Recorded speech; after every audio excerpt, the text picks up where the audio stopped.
Depois de fazer uma ultramaratona de montanha, eu decidi fazer uma meia maratona de asfalto para conseguir o meu RP. Então decidimos aqui fazer uma série e eu vou te mostrar tudo sobre treinamento de meia maratona, como foi o meu treinamento, algumas sugestões de treinamento para você também. E além disso, a gente também vai incluir aqui algumas projeções de alguns aplicativos que provavelmente você usa, como o Strava, por exemplo. Então fica aqui que a gente vai comentar tudo sobre a minha meia maratona e depois também falaremos sobre como você deve se preparar para uma meia maratona. Meu nome é Alex Tomé, eu sou treinador de corrida e atrás da câmera está a Bibi. Oi gente, tudo bom? Maravilha, Bibi. Qual que é a nossa primeira pergunta do vídeo de hoje? Alex, a pergunta que não quer calar e a primeira é o seguinte. Você acabou de fazer, então, como você falou, uma ultramaratona de montanha, ou seja, foram 77 quilômetros entre trilha, asfalto e areia. E aí você poderia ter pensado assim, cara, eu vou fazer um novo recorde pessoal, vai ser fazer 100 quilômetros. E não, você decidiu fazer 21 quilômetros. E para fazer uma ultramaratona, você fez vários treinos de 21 quilômetros. Então, me fala assim, isso é de fato um grande desafio para você, fazer um RP numa meia maratona? E por que você escolheu fazer um RP em meia maratona e não aumentar a distância que você já correu? Boa! Bom, primeiro eu quero falar que o que tem aqui dentro é café, tá? Às vezes o pessoal acha que é uísque, porque o copo é parecido com uísque, mas não, é café mesmo, tá? Bom, você falou especificamente sobre RP. RP é um recorde pessoal, pode ser de distância, pode ser de tempo. Então, como eu fiz o meu RP em distância agora há pouco, foi 77, 78 quilômetros mais ou menos, eu decidi que depois disso eu faria uma meia maratona, justamente para que eu pudesse treinar alguma coisa diferente. Eu fiz isso ano passado, deu muito certo. E pensando num planejamento de longo prazo, eu acho que faz muito sentido. E eu vou explicar brevemente por quê. Quando a gente treina para ultramaratona, a gente faz um volume de treino muito grande. Então, geralmente, as ultramaratonas são entre maio e setembro, uma questão climática mesmo. Então, esse é um período onde a gente treina muito volume, muitas horas em exposição. E acaba que você está tantas horas em exposição que você não consegue ter perna, músculo para conseguir fazer treinos intensos, muitos treinos intensos. Então, quando passa essa fase de treinamento, de treino longo e de muito volume de treino, eu gosto de baixar bastante o volume de treino e fazer um treinamento de intensidade. Mas aí, para simplesmente não ficar treinando intensidade sem ter um objetivo específico, ano passado eu coloquei uma meia maratona, funcionou muito bem, consegui meu recorde pessoal, foi 1h32 e 30. E esse ano, meu objetivo é fazer novamente um outro recorde pessoal na meia maratona. Então isso até é uma questão que traz aqui um planejamento de longo prazo, né? Vou fazer esse período que ele é muito volume e pouca intensidade, depois muita intensidade e pouco volume. Então essas transições elas são bem importantes. E até falo um pouquinho sobre isso porque eu tenho falado bastante sobre treinamento de base. E eu ouço às vezes o pessoal falando, treinamento de base é só rodar leve. E, cara, não é bem assim, isso é muito simplista. Olha, eu acho que quem fala isso realmente precisa rever alguns conceitos. Mas estou fugindo um pouquinho, até porque a gente vai fazer um vídeo especificamente sobre treinamento de base aqui no canal também. Dá uma olhadinha aí se é que não saiu ainda. Bom, não sei se eu respondi a sua pergunta, Bibi. Era mais ou menos por aí? Sim, era essa a ideia de trazer... Porque você poderia ter aumentado distância, que é uma coisa que é muito normal, pensar, eu quero agora fazer 100 km, 130.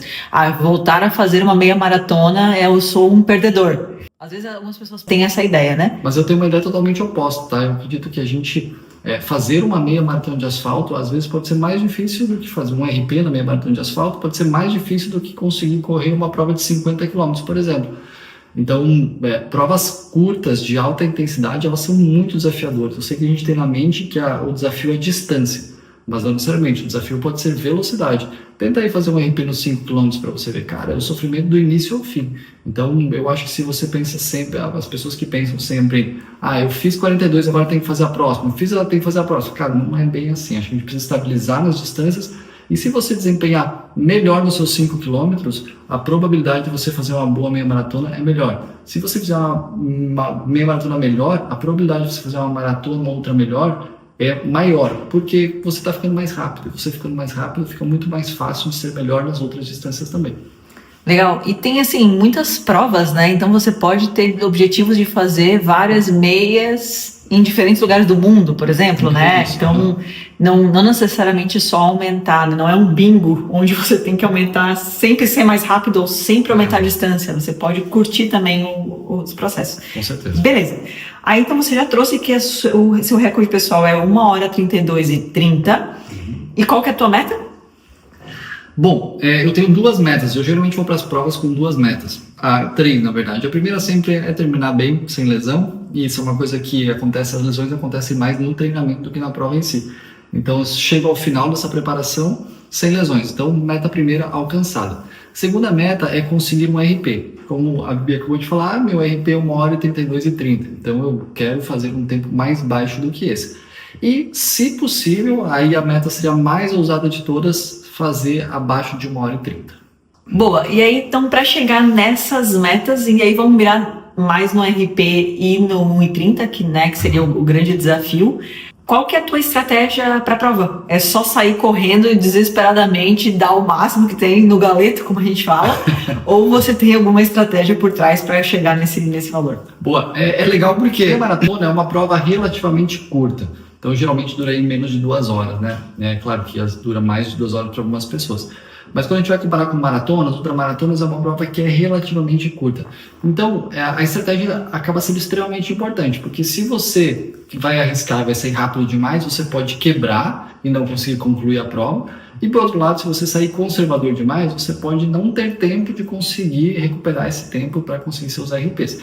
Então, é uma matemática bem complexa. O que eu fiz aqui e eu queria trazer para vocês? Eu peguei 4 fontes de projeção da minha meia maratona.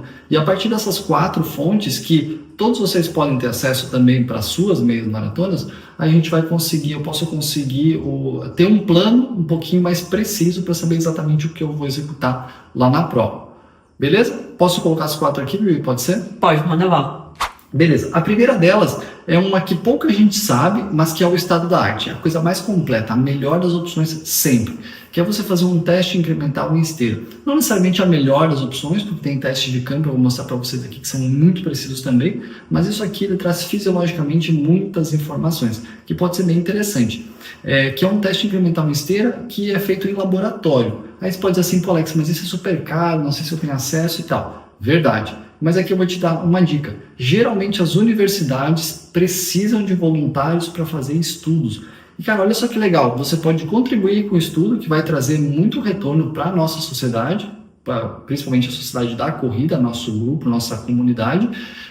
Então você contribui com os caras ainda te dão um teste completo com todos os números que você precisa, muitos dados muito legais. Eu participei do estudo, peguei esses, não paguei nada, mas fui lá e participei do estudo, né? E peguei esses dados. E nesses dados que está aparecendo aqui na tela, está mostrando aí as minhas zonas de treino. Isso é um assunto que depois eu vou expandir um pouco mais em um outro vídeo, tá? Mas só para vocês entenderem, aqui a projeção conservadora não, moderada, pelo meu nível de atleta, está trazendo mais ou menos 1h29:47 do meu tempo de meia maratona. A segunda projeção é o Strava. O Strava é um aplicativo que praticamente todo mundo usa e ele faz essa projeção das suas provas, né, de várias distâncias. E segundo o Strava, eu faria uma prova em 1h36:15. Nossa, percebe a diferença? 1h36 e 1h30, cara, é muita diferença. 6 minutos numa meia maratona é muita coisa. O terceiro ponto que eu trouxe aqui é o Stride. O Stride é esse medidor de potência aqui que eu uso no meu tênis e ele tem lá o seu aplicativo. Esse aqui, ele está trazendo uma projeção que ela é muito longe da realidade, que é 1h45. Eu não sei por que ele mudou tanto, tá? Semana retrasada eu estava colocando 1h35, 1h36, agora está trazendo 1h45. Olha só a diferença. Talvez porque ele entendeu que no meu polimento eu esteja perdendo um pouco de condicionamento. E no último, a gente trouxe aqui o Long Run, que é o nosso sistema, que a gente faz lá testes de 1 de 5 km e ele traz aqui as nossas projeções das provas de maior distância. E ele está trazendo como 1h31 de projeção. Então eu tenho 4 números, 1h29, 1h31, 1h36, 1h45. Você fala assim, pô Alex, de 1h29 a 1h45 é muita diferença, é quase 1 minuto no pace de diferença. E realmente, Então, com essas 4 referências, eu vou para o meu treinamento, vou para ver o que eu estou sentindo. No ano passado eu fiz 1h32 e 30, e eu comparo os treinos, eu fiz vários treinos iguais esse ano passado, e eu comparo e vejo que eu estou entregando números melhores esse ano. Então, eu realmente acredito que vai ficar na casa de 1h30 e 1h31. E aí eu vou arriscar. Na prova, especificamente, eu vou tentar largar a 4h15, que é o que está falando a melhor projeção aqui, de 1h30 mais ou menos, e vou ver o que acontece, se eu consigo sustentar até o final. A ideia realmente é sair a 4h15 e conseguir chegar a 4h15 também. Legal, só para reforçar, né, o objetivo dos testes. Porque, por exemplo, eu, do meu ponto de vista aqui como corredora, não entendia muito bem, tá, mas para que serve essa projeção? É só para eu entender se é possível fazer ou não? E aí, só para você se trazer, é para isso, é para dizer assim, cara, é possível, acredita, quem tem fé sempre alcança. Vai lá e dá o teu melhor que tu consegue, ou justamente essa projeção, só para reforçar para que ela serve exatamente. A projeção ela vai servir para você definir a sua estratégia. Como eu falei antes, a estratégia ela pode acabar com a sua prova, ou se você fizer uma boa estratégia, ela pode trazer um excelente resultado. Então, você ter essa projeção é extremamente importante, porque aqui você vai saber exatamente o que você pode fazer no dia. Imagina que eu vou seguir a ideia do stride de 1h45. Eu vou ter que largar a pace 5. Só que se eu for seguir a estratégia do LAEF, que é o Laboratório de Esforço Físico, onde eu fiz o teste incremental, eu vou sair a 4h15. É 45 segundos de diferença entre um pace e outro. Então, eu saber dessas projeções e saber qual projeção eu vou seguir é extremamente importante, porque eu vou precisar seguir isso desde o primeiro quilômetro. Se eu sair a pace 5 e levar isso até o quilômetro 10, eu perdi meu RP, inclusive. Não vou mais conseguir pegar ele, porque já passou muito tempo. Então, essa estratégia, ela define se você vai conseguir o seu RP ou não. Então, cara, isso é extremamente importante. Você comentou sobre 1h30 de meta e 1h abaixo de 1h32 como RP. Esse cálculo você também usa as projeções para entender assim, eu vou sair nesse pace até o quilômetro tal. Se eu estiver sentindo X ou Y, eu mudo para o pace da meta B. É essa a ideia? É exatamente essa a ideia, porque aqui a gente a Floripa também tem condições às vezes um pouquinho adversas, principalmente de vento. O calor, umidade também, mas como a prova vai largar às 5h30 da manhã, é um pouco mais tranquilo. Se a gente pegar um dia de vento, aí essa estratégia cai por terra. Aí realmente eu preciso ver o que eu consigo entregar no dia. Mas a minha ideia é manter o 4h15 até o quilômetro 12 e reavaliar. Se tiver muito difícil e eu não conseguir manter mais isso, eu baixo isso provavelmente para 4h20. Então, no dia especificamente, eu vou ter talvez mudança de estratégia dentro da prova. Mas aí é uma coisa que é uma tomada de decisão que eu vou ter lá no dia. Tem um outro ponto que a gente começou essa série sobre meia maratona pelo fim da maratona, se for ver a lógica. Na série sobre maratona, a gente foi falando sobre o que leva a fazer uma maratona e terminamos com um caso. Aqui a gente está invertendo a ordem. A gente quer mostrar primeiro um caso real, na prática, e depois a gente vai trazer o porquê, os bastidores desse resultado. Boa. Então a ideia é exatamente essa. A gente está gravando na semana de prova, a gente está gravando na sexta-feira, a prova é no domingo. Semana que vem esse vídeo vai sair, a gente vai já ter o resultado, a gente vai fazer um novo vídeo sobre o resultado e depois desse vídeo a gente vai fazer alguns vídeos ainda sobre treinamento. E aí não necessariamente sobre o meu treinamento, é sobre dados de treinamento, sobre informações sobre treinamento de meia maratona, como a gente fez o da maratona. Por exemplo, qual é o treino longo, o melhor treino longo, até quanto eu preciso fazer, qual é o volume semanal ideal, quais são os treinos mais indicados, enfim, a gente vai fazer uma série de coisas bem legais para quem quer correr meia maratona e também a gente vai fazer no meio dessa série para quem quer correr a sua primeira meia maratona. Então vai ser bem legal. Então fica com a gente aqui que a série vai ser bem massa. E vou pedir para vocês que estão aqui até agora, colocar nos comentários o que você acha que vai ser o meu resultado da meia maratona. Se você está vendo esse vídeo um pouquinho depois, não olhe o outro antes. Primeiro fala o que você acha que vai acontecer aqui nos comentários para depois ver o próximo vídeo. Beleza? Se inscreve aí no canal. Valeu!